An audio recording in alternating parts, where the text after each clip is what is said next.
नमस्कार. मी भाऊ तोरसेकर. तुम्ही बघत आहात प्रतिपक्ष. मित्रांनो, काल रविवारी ICCच्या त्या चॅम्पियन्स ट्रॉफीमध्ये भारताने काहीतरी रेकॉर्ड केला. तिसऱ्यांदा चॅम्पियन ट्रॉफी जिंकली वगैरे. दुबईला झालेल्या या मॅचमध्ये, अंतिम सामन्यामध्ये भारताने न्यूझीलंडला हरवलं. त्याच्या कौतुकाचे शेकडो व्हिडिओ आलेत आणि योगायोगाने मी कुठच्याही कालच्या बातम्या बघितलेल्या नव्हत्या. पण या निमित्ताने जे व्हिडिओ बघितले, ज्या बातम्या बघितल्या, तेव्हा एक गोष्ट लक्षात आली की सामना झाला दुबईमध्ये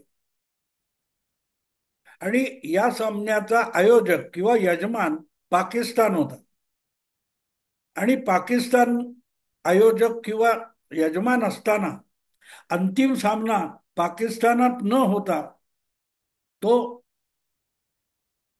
तुमच्या दुबईमध्ये झाला. आणि त्याचं कारण सांगण्यात आलं ते असं की भारतीय संघाने पाकिस्तानात यायला नकार दिला आणि भारतीय संघ जर त्या टुर्नामेंटमध्ये, स्पर्धेमध्ये नसेल तर क्रिकेटचा धंदा होत नाही, ही वस्तुस्थिती आहे.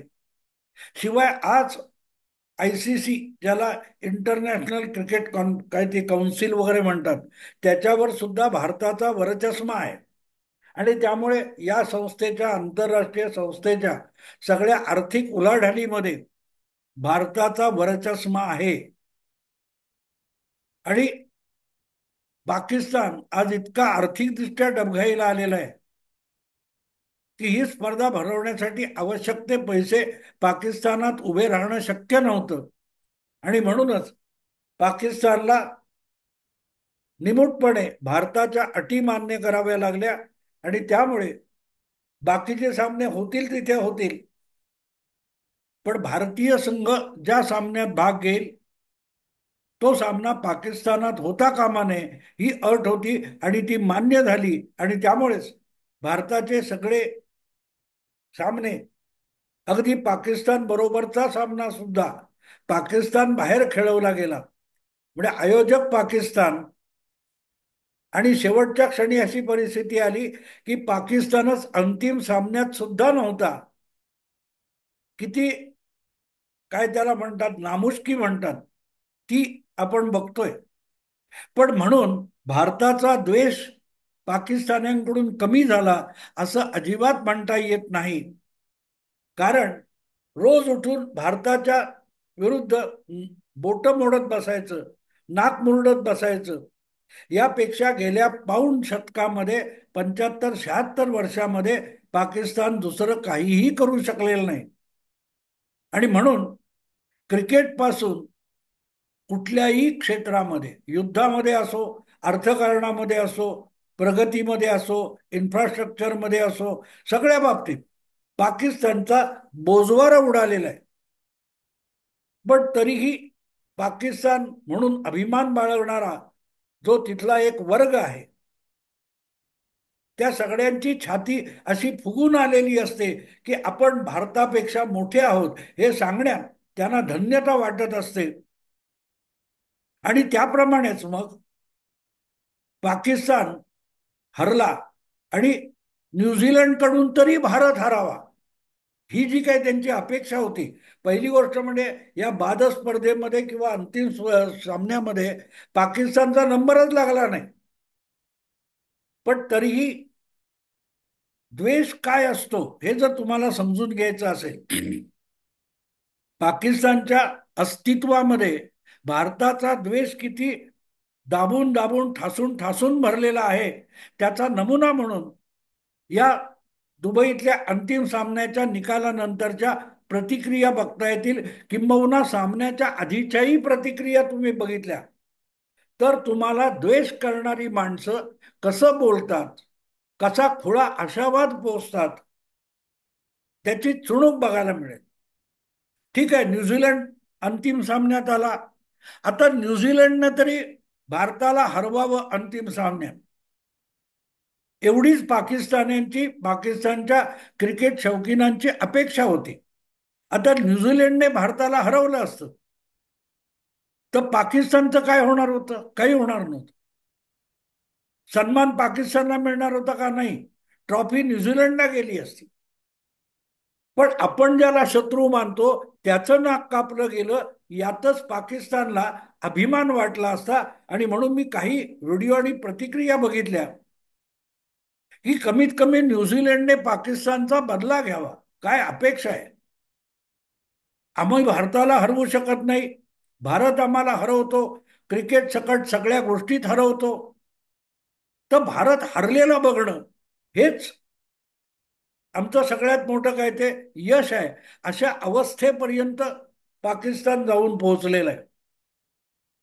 आणि ज्या वेळेला मी अर्थात राजकारणाचा विश्लेषक आहे, त्यामुळे जगातल्या कुठल्याही घटनाक्रम बघतो, तेव्हा माझ्या दृष्टीने त्यामध्ये राजकारणातले काही धागेदोरे आपल्याला शोधता येतात का, हा माझा स्वभाव झालेला आहे.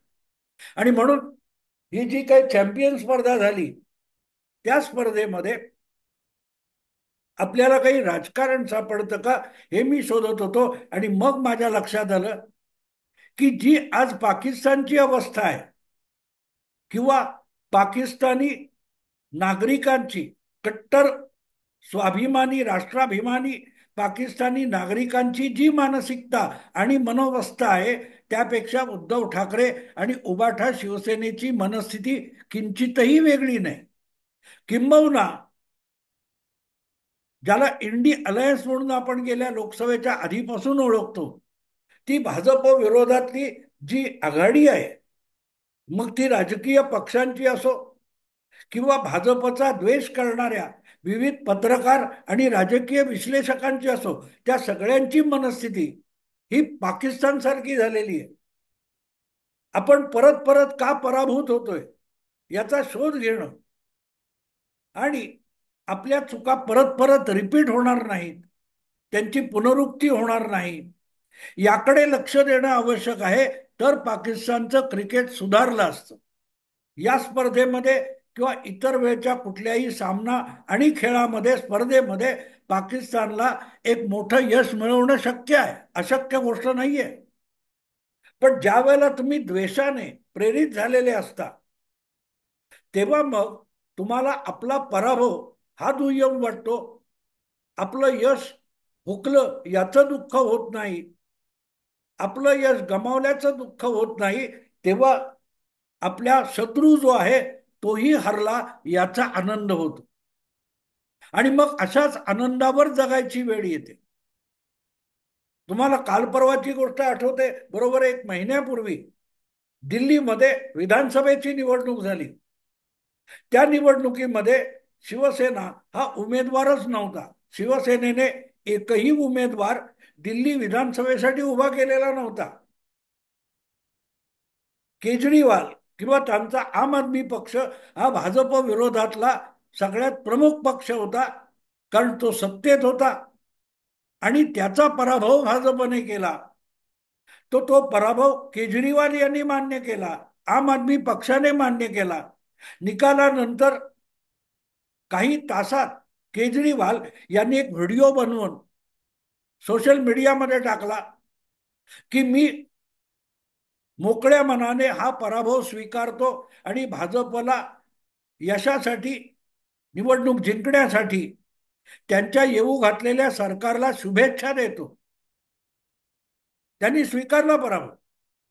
पण गंमत बघा, त्यांना पाठिंबा देणारे मुंबईत बसलेले उद्धव बाळासाहेब ठाकरे किंवा त्यांच्या पक्षाचे नेते मात्र केजरीवालचा पराभव मान्य करायला तयार नाही. केजरीवाल किंवा आम आदमी पक्षाचा दिल्ली विधानसभेत झालेला पराभव याच्या मिरच्या जास्त कोणाला झोंबल्या असतील तर त्या उद्धव ठाकरेंना झोंबलेल्या आहेत, उबाठा शिवसेनेला झोंबलेल्या आहेत. आणि पराभूत झालेला पक्ष सुद्धा, आम आदमी पक्ष सुद्धा आपला मतदाराने पराभव केला, आपल्याला मतदाराने नाकारलं हे स्वीकारतोय. पण उद्धव ठाकरे काय तो पराभव स्वीकारायला तयार नाही. न्यूझीलंडने दुबईच्या त्या अंतिम सामन्यामध्ये आपला पराभव झाला हे स्वीकारलं. किंबहुना अतिशय उत्तम खेळ भारतीय संघाने केला, हे मान्य केलं. पण भारत जिंकला याचं दुःख पाकिस्तान्यांना जास्त आहे. त्यामुळे हलकल्लोळ त्याच्या आधीच्याही कुठल्या कुठल्या सामन्यामध्ये टीव्ही फोडणं वगैरे चालू होतं. ही जी अवस्था आहे पाकिस्तानची, ही अवस्था आज आलेली नाही. आपण छोटा देश आहोत, आपल्याकडे कर्तृत्व नाहीये, महत्वाकांक्षा आहे पण कर्तृत्व नाही. त्यामुळे काय त्या अर्थकारणामध्ये असो, उद्योग क्षेत्रामध्ये असो किंवा जगातल्या कुठल्याही क्षेत्रामध्ये असो, आपण भारताच्या मागे पडलेले आहोत, याची इतकी वेदना आहे. त्यावर मात करायची तर अशक्य कोटीतली गोष्ट नाहीये. इस्रायल हा अतिशय छोटा देश आहे. आकाराने बघितलं तरीही पाकिस्तानपेक्षा लहान आहे. लोकसंख्येच्या प्रमाणात बघितलं तरीही पाकिस्तानपेक्षा खूप लहान आहे. पण इस्रायलकडे जवळजवळ 25 ते 30 नोबेल विजेते आहेत. शास्त्रज्ञ आहेत, अर्थशास्त्रज्ञ आहेत, वैज्ञानिक आहेत, वेगवेगळे लोक आहेत. तेव्हा देश छोटा आहे किंवा लोकसंख्या छोटी आहे म्हणून एखाद्याला अपयश येतं असं मानण्याचं अजिबात कारण नाही. भोवतालच्या 5-6 मुस्लिम अरब देशांना वारंवार लढाईत सुद्धा हा अवघा छोटा देश इस्रायल पाणी पाजतो आणि बेचिराग करून टाकतो. तेव्हा छोटा आणि मोठा असणं ही दुय्यम गोष्ट आहे. आपल्याकडून कुठल्या चुका होतात आणि त्या चुका का होऊ नयेत याचं आत्मचिंतन करूनच इस्रायल इथपर्यंत आलेला आहे. पाकिस्तान हा भारताशी स्पर्धा करत असेल गोष्ट वेगळी, पण द्वेष करणं आणि स्पर्धा करणं यामध्ये फरक असतो. जेव्हा तुम्ही द्वेष करता तेव्हा नुसत्या शिव्याशाप देत बसता, पण आपण जिंकण्यासाठी तुम्ही काहीही करत नाही. जी गोष्ट उबाठाची आहे, उबाठा शिवसेनेची आहे, उद्धव ठाकरेंची जी आहे, तीच त्यांनी तशी काँग्रेसकडून उधार घेतलेली आहे. गेली 15-20 वर्ष काँग्रेसचा पिंड पोचला गेला तो मणिशंकर अय्यर यांच्या एका द्वेषमूलक भूमिकेवर. भाजप जिंकला नाही ना, बस काँग्रेस हरली तरी चालेल, ही थिअरी साधारण 15 वर्षापासून मणिशंकर अय्यर मांडत होते. आणि हळूहळू राहुल गांधी यांच्याकडे काँग्रेसची सूत्र आली आणि काँग्रेस त्या दिशेने वाटचाल करत स्वतःचा सत्यानाश करून बसली. उद्धव ठाकरे नेमकी त्याच वाटेने वाटचाल करते. आणि म्हणून आपण हरलो याचं दुःख पाकिस्तानला नाहीये, त्यापेक्षा भारत जिंकला याचं दुःख आहे.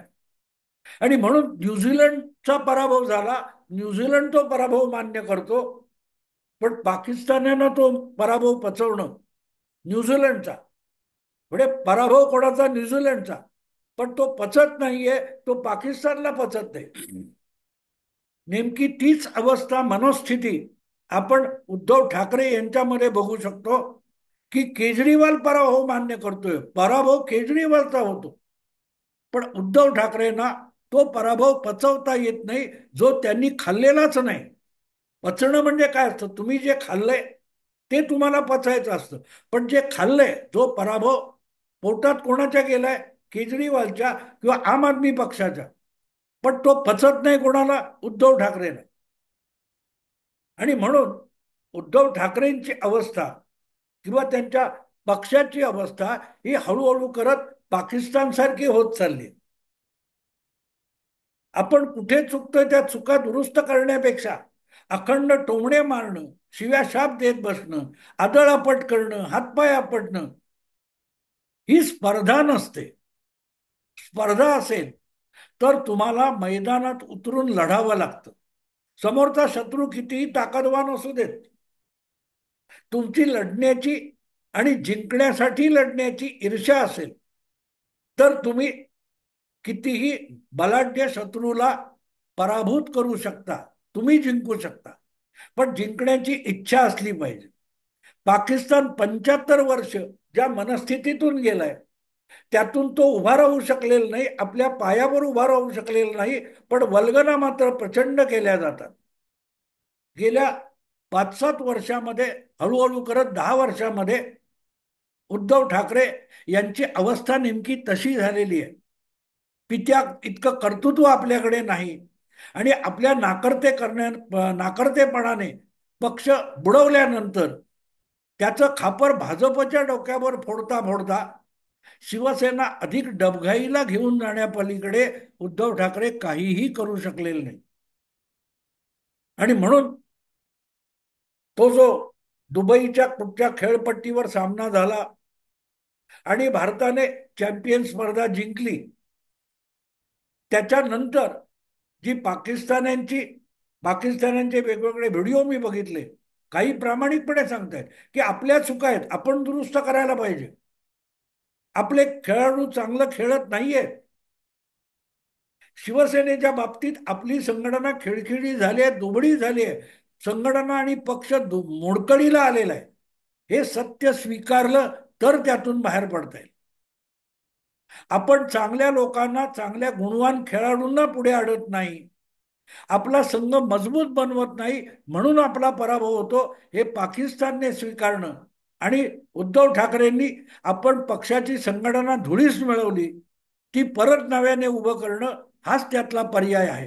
तो नाही केला तर जसं 60-70 वर्षात पाकिस्तानचं दिवाळ वाजलेलं आहे, त्याच दिशेने उद्धव ठाकरे पुढे सरकत जातील, हुशारक्या मारतील, वल्गना करतील, डरकाळ्या फोडतील, पण परिणाम शून्य असेल. परिणाम शून्य असेल. आणि म्हणून मी हा विषय तुमच्यासमोर तुलनात्मक मांडला. आवडला लाईक करा, शेअर करा आणि प्रतिपक्षाला सबस्क्राईब करा. नमस्कार.